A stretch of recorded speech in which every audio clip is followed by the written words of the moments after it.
యావత్ ప్రపంచం ఎంతో ఆసక్తిగా ఎదురుచూస్తున్న రోజు రానే వచ్చింది. వాషింగ్టన్ డీసీలో మరో చారిత్రాత్మక ఘట్టానికి తెరలేవనుంది.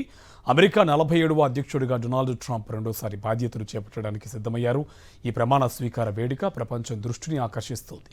ఎందుకంటే అమెరికా అంటేనే ప్రపంచానికి పెద్దన్న లెక్క. అధ్యక్షునిగా సెకండ్ ఇన్నింగ్స్ మొదలుపెట్టేందుకు ట్రంప్ రెడీ అయ్యారు. అయితే గత అధ్యక్షుల ప్రమాణ స్వీకారానికి ట్రంప్ ఓత్ సెరమనీకి ఉన్న తేడా తెలుసా? అసలు ఇవాళే ట్రంప్ ఎందుకు ప్రమాణ స్వీకారం చేస్తున్నారో మీకు తెలుసా? ఒకసారి చూద్దాం. సాధారణంగా అమెరికా అధ్యక్షుల ప్రమాణ స్వీకారం క్యాపిటల్ భవనం ముందు ఉన్న మెట్ల వద్ద జరుగుతుంది. కానీ ఈసారి తీవ్రమైన చలి కారణంగా ఈ వేడుకను క్యాపిటల్ బిల్డింగ్ లోపల నిర్వహిస్తున్నారు. 1985లో రొనాల్డ్ రేగన్ రెండోసారి ప్రమాణ స్వీకారం చేసినప్పుడు కూడా ఇదే జరిగింది. వాతావరణ శాఖ నివేదిక ప్రకారం వాషింగ్టన్లో సబ్ ఫ్రీజింగ్ టెంపరేచర్లు నమోదయ్యే అవకాశం ఉంది. అంటే 0 డిగ్రీల సెల్సియస్ కంటే తక్కువ టెంపరేచర్ రికార్డ్ అవుతుందని అర్థం. ఒకవేళ ఆరు బయట ప్రమాణ కార్యక్రమాన్ని నిర్వహిస్తే ట్రంప్తో సహా అందరూ ఫ్రీజ్ అయిపోయే ప్రమాదం ఉంది. అందుకే ఈసారి విత్ ఇన్ డోర్స్ కార్యక్రమం జరగబోతోంది.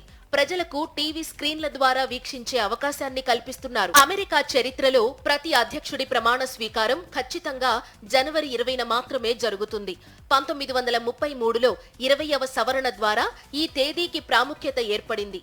అంతకు ముందు వరకు ఈ వేడుక మార్చి 4న జరిగేది. కానీ 20వ సవరణ ప్రకారం కొత్త అధ్యక్షుడు పదవి బాధ్యతలు వేగంగా చేపట్టేందుకు ఈ తేదీని మార్చారు. ఇక ఈసారి జనవరి 20కి మరో ప్రత్యేకత ఉంది. అమెరికా పౌర హక్కుల నాయకుడు మార్టిన్ లూథర్ కింగ్ జూనియర్ ని గుర్తు చేసుకుంటూ ప్రతి ఏడాది జనవరి 3వ సోమవారాన్ని యుఎస్ ప్రజలు ప్రత్యేకంగా సెలబ్రేట్ చేసుకుంటారు. ట్రంప్ ప్రమాణ స్వీకార రోజు కూడా జనవరి 3వ సోమవారమే రావడం విశేషం. ఈ రెండు సందర్భాలు చారిత్రాత్మకమైనవి, ప్రత్యేకమైనవి కూడా. అయితే ఒకదానికొకటి సంబంధం లేనివి అని కూడా గమనించాలి. అటు 20వ సవరణ ప్రకారం అధ్యక్షుడు తన పదవీ కాలాన్ని అమెరికా కాలమానం ప్రకారం మధ్యాహ్నం 12 గంటలకు ప్రారంభిస్తారు. ఇది ఇండియన్ స్టాండర్డ్ టైమింగ్స్ లో రాత్రి 10:30 ట్రంప్ తన ప్రమాణ స్వీకారం పూర్తి చేయగానే అధికారికంగా అధ్యక్షుడిగా బాధ్యతలు చేపడతారు. ఒకవేళ జనవరి 20న ఏదైనా ఊహించని కారణాలతో కొత్త అధ్యక్షుడు ప్రమాణ స్వీకారం చేయకపోయినా గడియారం 12 గంటల మార్కును టచ్ అవ్వగానే కొత్త అధ్యక్షుడు అధికారంలోకి వచ్చినట్టే లెక్క. అమెరికా అధ్యక్షుడు అంటే ప్రపంచంలో అత్యంత శక్తివంతమైన నాయకుల్లో ఒకరని అర్థం. ఆర్థిక, సైనిక, రాజకీయ రంగాల్లో అమెరికా ప్రభావం ప్రపంచంపై ఎక్కువగా ఉంటుంది. అమెరికా తీసుకునే నిర్ణయాలు ప్రపంచ దేశాలపై ప్రభావం చూపుతాయి. అందుకే అమెరికా అధ్యక్షుడి విధానాలు ప్రపంచ దేశాల దృష్టిని ఆకర్షిస్తాయి. ఇక అధ్యక్షుడిగా తాను ఎలాంటి నిర్ణయాలు తీసుకోబోతున్నానో ట్రంప్ ఇప్పటికే అనేక సందర్భాల్లో చెబుతూ వచ్చారు. అక్రమ వలసలపై ట్రంప్ ఉక్కుపాదం మోపడం పక్కా. అమెరికాను పట్టి పీడిస్తున్నది అక్రమ వలసలేనన్నది Trump strong feeling. Pew research centre లెక్కల ప్రకారం అమెరికాలో అక్రమంగా నివసిస్తున్న భారతీయుల సంఖ్య 7,25,000కు పైగా ఉంది. వీరిలో 18,000 మందిని ఇప్పటికే ఓసారి ఫ్లైట్ ఎక్కించి ఇంటికి పంపారు. మిగిలిన వారిని కూడా త్వరలోనే ట్రంప్ పంపడం ఖాయంగానే కనిపిస్తోంది. చరిత్ర ఎప్పుడూ చూడని మాస్ డిపోర్టేషన్ ప్రోగ్రాంను ప్రపంచం చూడబోతోందని ట్రంప్ ఇప్పటికే వార్నింగ్ కూడా ఇచ్చారు. అటు బర్త్ రైట్ సిటిజన్షిప్ విధానాన్ని రద్దు చేస్తామంటున్నారు ట్రంప్. ఇదే జరిగితే ఇండియన్స్ కు మరో షాక్ తగిలినట్టుగానే భావించవచ్చు. ఇది అమలులోకి వస్తే విదేశాల్లో పుట్టి అమెరికాలో ఉంటున్న వారికి శాశ్వత పౌరసత్వం లభించదు. అమెరికా భూభాగంపై చిన్నారులు పుట్టగానే పౌరసత్వం లభించేలా ఉన్న రూల్ను మార్చాలన్నది ట్రంప్ ప్లాన్. ఈ చట్టాన్ని రద్దు చేస్తానని 2019 ఆగస్టులో ప్రకటించారు కూడా. కానీ ఆ సమయంలో ఆ మేరకు తీవ్ర ప్రయత్నాలు చేయలేదు. ఈసారి మాత్రం చట్టం రద్దు గ్యారంటీ అని స్టేట్మెంట్లు ఇస్తున్నారు.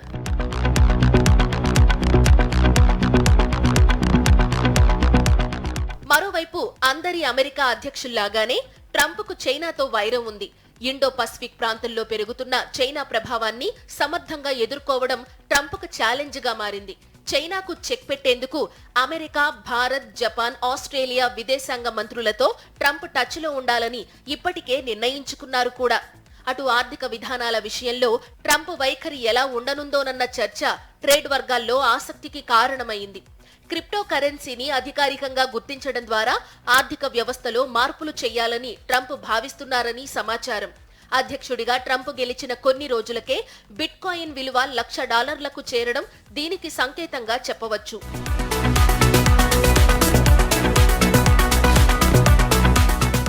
ఇక అన్నిటికంటే ప్రధానమైన అంశం యుద్ధాలు. బైడెన్ 4 ఏళ్ల పాలనలో అమెరికా పరోక్షంగా పలు దేశాల్లో యుద్ధాల్లో పాల్గొంది. ఇదంతా ధనాన్ని వృధా చేయడమేనని ట్రంప్ అనేక సార్లు డెమోక్రటిక్ పార్టీపై విమర్శలు గుప్పించారు.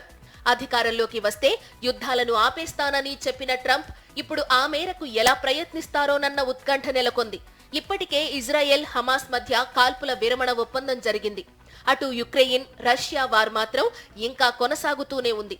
గత అధ్యక్షుడు బైడెన్ సహకారంతో యుక్రెయిన్ రష్యా బలగాలతో ఇన్నాళ్లు పోరాడుతూ వచ్చింది.